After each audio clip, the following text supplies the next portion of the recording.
কারোর সাথে হারাম সম্পর্ক থাকলে তার ইবাদত কবুল হবে কি? হারাম সম্পর্ক বলতে যদি কোনো জিনা ব্যভিচার পর্যন্ত গড়ায় তাহলে তো কঠিন অবস্থা। রাসূলুল্লাহ সাল্লাল্লাহু আলাইহি ওয়াসাল্লাম বলেছেন, লা ইয়াজনি জানি হিনা ইয়াজনি ওয়া মুমিন।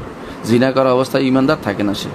এর অর্থ হচ্ছে ঈমান তার মাথার উপরে চলে যায় যতক্ষণ পর্যন্ত আবার তওবা না করে ফিরে আসে না। তো সুতরাং একজন যেই ব্যক্তি হারাম সম্পর্ক করেছে সেই ব্যক্তি বোঝা উচিত যে কী করছে, সে কী করছে, সে তো সম্পূর্ণ আল্লাহ বিরোধী অবস্থানে আছে। আল্লাহ বিরোধী অবস্থানে থেকে আল্লাহর ইবাদত করা কেমনে হয়, কীভাবে হতে পারে? আল্লাহর বিরোধী অবস্থান থেকে ফিরে আসতে হবে তাকে। তবে এবাদতটাই করতে হবে, হয়তো এবাদতের কারণে এবাদতটা করে যেতে হবে। এবাদতের কারণে হয়তো সেই হারাম সম্পর্কে ফিরে আসবে। এবাদতের অর্থ বুঝতে হবে।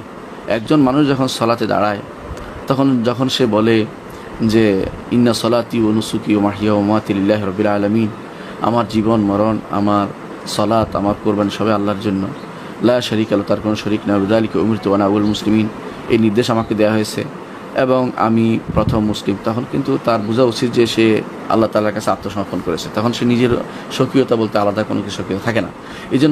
এই জাতীয় মানুষগুলো যখন আবার হারাম সম্পর্কে জড়ায় তখন তার উচিত যে সে আসলে কী করতে যাচ্ছে। তারপরে আবাদত ত্যাগ করে যেতে হবে। আবাদত তাকে সঠিক পথে নিয়ে যাবে। কবুল হওয়ার বিষয়টি সম্পূর্ণ আলাদা জিনিস।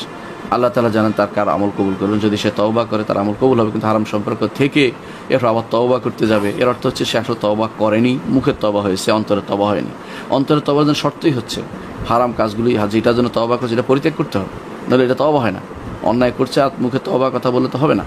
একজন মানুষ ঘুষ খাচ্ছে, সুদ খাচ্ছে, হারাম কাজ করছে, এরপর বলে যে তওবা আস্তাগফিরুল্লাহ, অথবা টাকা দিল অথবা কোথাও গেল, এগুলি তার কিছুই কবুল হবে না। কারণ আসল দরকার হচ্ছে তার মন থেকে তওবা করা, হারামটা ছেড়ে দেয়া।